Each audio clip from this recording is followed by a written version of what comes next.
You're watching KPVI News at 10. News that works for you. Following your passion and making it your career seems like a dream come true. But imagine having that happen twice. In tonight's Idaho Gems, Brenda Stanley joins us now with a story of one local man who's doing just that.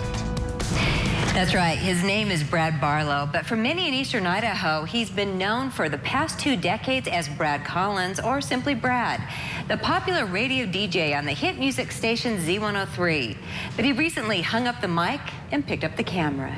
I had always wanted to be a radio DJ, a pop music radio DJ. I loved Casey Kasem. I loved Rick Dees. Brad Barlow knew what he wanted to be from an early age. A lot of kids would record the radio onto a cassette tape. I would record the stuff that wasn't the songs. I would record the DJs talking, and I would practice what they said.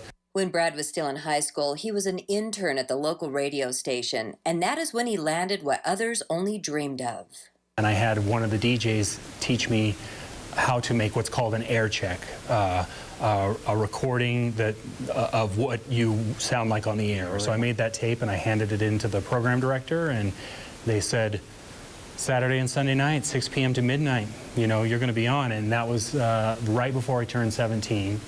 And it's funny because these days, I imagine if we said, hey, Saturday and Sunday night, 6 to midnight, a lot of kids would go, what? I got to work Saturday and Sunday night? But I was like, I'm going to be on the radio while everyone's out having fun. They're going to be listening to me. Brad had a knack for making people laugh and was known for his many antics. He even made an appearance with me and my former co-anchor Mark Browning back in the year 2000 during one of his many adventures. We know that with 12 listeners, right, it's hard to raise $10,000. So we hope you guys have more viewers. It was all I ever wanted, and I couldn't imagine doing anything else. He was living his dream, but then at the peak of his career, what began as a hobby became something more. His love of photography turned into a passion similar to what he had felt before for radio.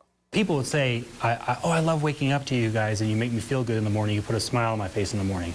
And then with photography, I'd see tears, and I'd see people who were going to cherish this photo forever, that this photo was going to be important to them forever. And to have that really personal one-on-one connection with people, I think I wanted that more and more. And soon the desire to go behind the camera was the new path his life would take.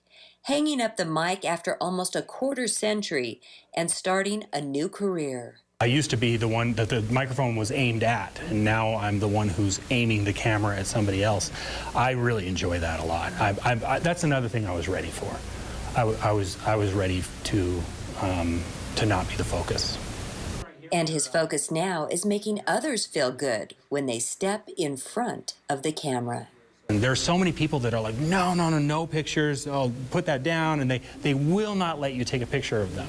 But what they don't realize is, if you'll just let that shutter get pressed, you may not like that picture immediately, but I bet you're going to love it in 5 years. And I bet you're going to really love it in 15 years. And so you got to quit saying no to the camera. Every once in a while, you just got to go, okay, take my picture. Brad's work is the current art exhibit at the Willards Art Center in Idaho Falls.